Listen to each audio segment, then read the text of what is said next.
Halo semua, hari ini kita akan membahas buku penilaian Bu Pena untuk Jili 5C.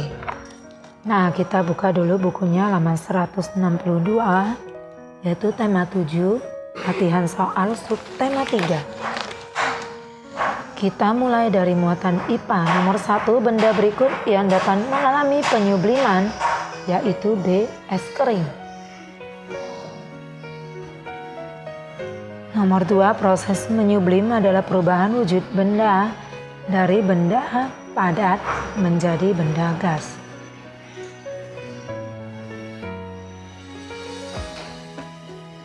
Nomor 3, contoh proses mengkristal adalah perubahan titik-titik menjadi butiran salju. Jawabannya uap air gas. Nomor 4, menurutmu apakah awan yang berisi uap air dapat terjadi pengkristalan? Jelaskan. Jawabannya ya, pengkristalan terjadi ketika uap air bertemu dengan suhu yang dingin antara -4 hingga -20 derajat Celcius akan mengalami proses kondensasi. Gumpalan awan terus bertambah hingga jatuh menjadi butiran kristal salju.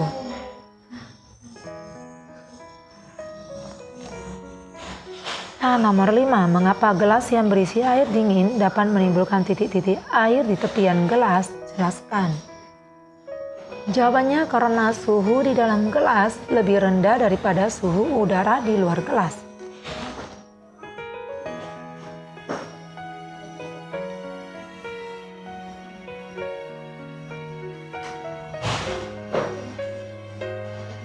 Nah, sekarang kita masuk ke muatan bahasa Indonesia. Bacalah teks berikut untuk menjawab soal nomor 1 sampai 2. Nah, itu dibaca dulu sendiri yang judulnya hasil konferensi meja bundar. Setelah dibaca, kita lihat soal pertama. Salah satu informasi penting yang disampaikan dalam teks di atas adalah C, tokoh yang terlibat saat pengakuan kedaulatan Indonesia. Nomor 2, berdasarkan informasi pada teks tersebut, perwakilan dari Indonesia yang menandatangani pengakuan kedaulatan Indonesia di Belanda adalah D. Muhammad Hatta. Nomor 3, berikut yang termasuk sebagai unsur yang harus terdapat dalam surat tidak resmi adalah D. Nama pengirim. Nomor 4, jelaskan perbedaan dari surat undangan resmi dan surat undangan tidak resmi. Nah, di sini kita buat dulu 2 tabel, yaitu surat undangan resmi dan tidak resmi. Untuk surat undangan resmi digunakan oleh lembaga ataupun instansi resmi kedinasan. Kemudian menggunakan bahasa baku, terdapat kop surat dan terdapat nomor surat, perihal dan juga lampiran. Sedangkan surat undangan tidak resmi mengatasnamakan perorangan dan menggunakan bahasa yang tidak baku. Kemudian ditujukan untuk keperluan perorangan seperti keluarga, kerabat, ataupun teman.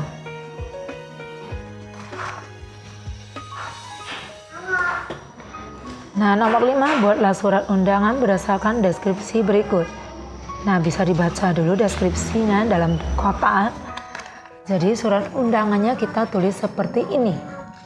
Judulnya Sekolah Dasar Erlangga, hal seminar kerukunan dalam keberagaman kepada siswa-siswi SD Erlangga di tempat.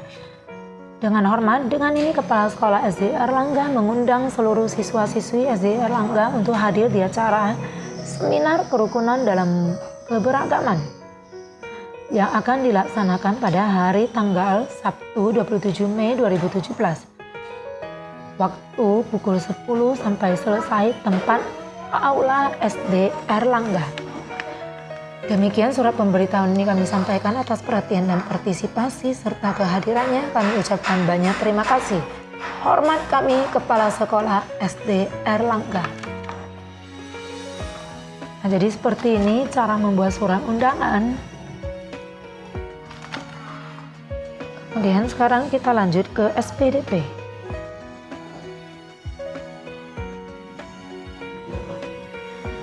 Nomor 1, berikut ini yang tidak termasuk karya seni rupa adalah A. Seni musik.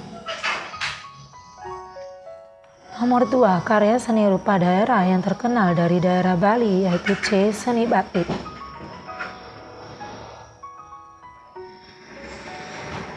Maaf, C. Seni lukis Kamasan. Nomor 3, gambar di samping merupakan karya seni rupa daerah Indonesia yang berasal dari suku B. Suku Asmat.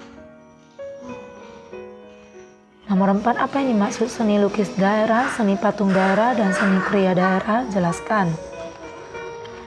Ini akan dijelaskan satu persatu, mulai dari seni lukis daerah, yaitu seni lukis yang menggambarkan objek-objek berupa pemandangan alam, manusia, hewan, tumbuhan, dengan nilai-nilai budaya daerah tertentu. Kemudian yang dimaksud seni patung daerah yaitu bentuk seni 3 dimensi yang menampilkan nilai estetika ataupun keindahan yang mengutamakan unsur kebudayaan suatu daerah. Kemudian yang dimaksud seni kriya daerah yaitu jenis karya seni rupa daerah yang dibuat menggunakan tangan dengan kegunaan atau dirancang untuk benda fungsi atau fungsi benda yang utama, contohnya keris, batik, gerabah, dan topeng.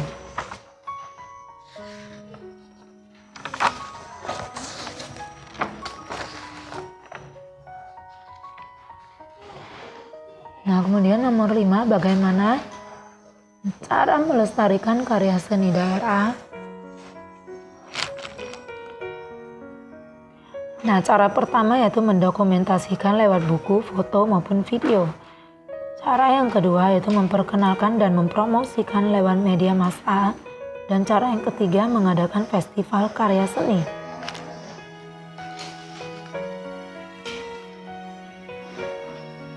Nah, sekarang kita masuk ke muatan PPKN.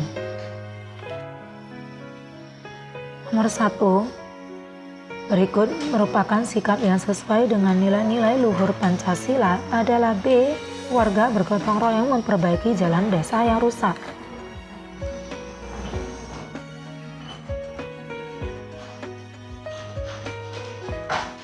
Nah, kemudian nomor 2, manfaat dari mengamalkan nilai-nilai luhur Pancasila dalam kehidupan sehari-hari antara lain C. Keadaan menjadi damai dan rukun karena masyarakat saling menghargai dan menghormati.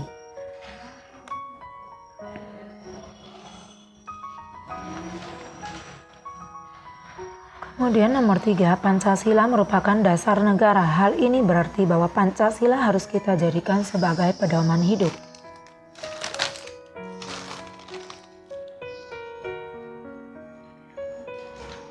Nah, sekarang kita ke halaman 164. Nomor 4, tuliskan 3 cara yang dapat kamu lakukan dalam menyikapi perbedaan dalam keberagaman di lingkungan tempat tinggalmu.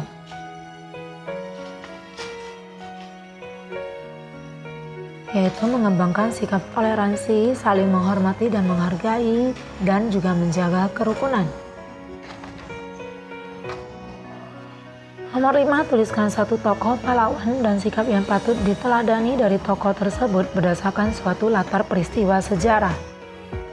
Tokohnya yaitu Insinyur Soekarno dan sikap yang patut diteladani yaitu cerdas, menguasai 8 bahasa, orator yang handal, mampu menggetarkan hati para pendengarnya, pantang menyerah dan gigih. Kemudian cinta tanah air, berani rela berkorban, dan adil bijaksana.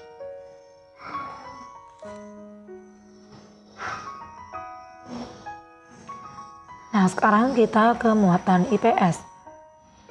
Nomor 1.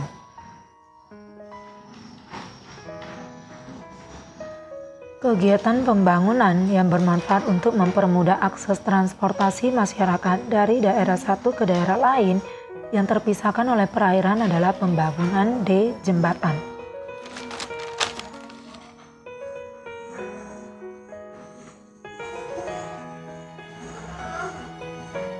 Kemudian nomor 2, berikut ini yang bukan merupakan tokoh pemberi usulan untuk dasar negara Indonesia pada sidang pertama BPUPKI, yaitu A. Muhammad Hatta. Nomor 3, rumusan dasar negara Pancasila yang tercantum dalam Piagam Jakarta dirumuskan oleh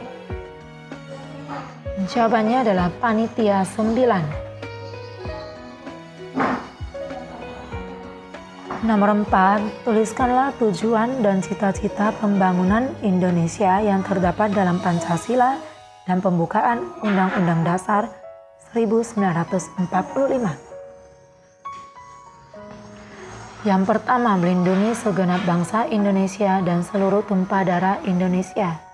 Yang kedua, memajukan kesejahteraan umum. Yang ketiga, mencerdaskan kehidupan bangsa. Yang keempat, ikut melaksanakan ketertiban dunia yang berdasarkan kemerdekaan, perdamaian abadi, dan keadilan sosial bagi seluruh rakyat Indonesia.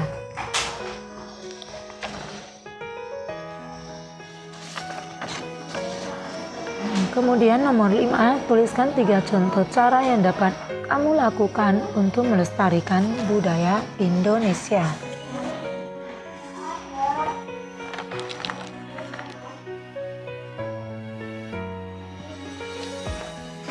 Contoh yang pertama, mau mempelajari budaya daerah tersebut. Contoh yang kedua, memperkenalkan dan mengajarkan budaya daerah pada generasi muda penerus bangsa. Dan yang ketiga, ikut berpartisipasi dalam kegiatan-kegiatan pelestarian budaya daerah Nusantara. Nah, demikian video pembahasan untuk hari ini. Nantikan video pembahasan berikutnya. See you!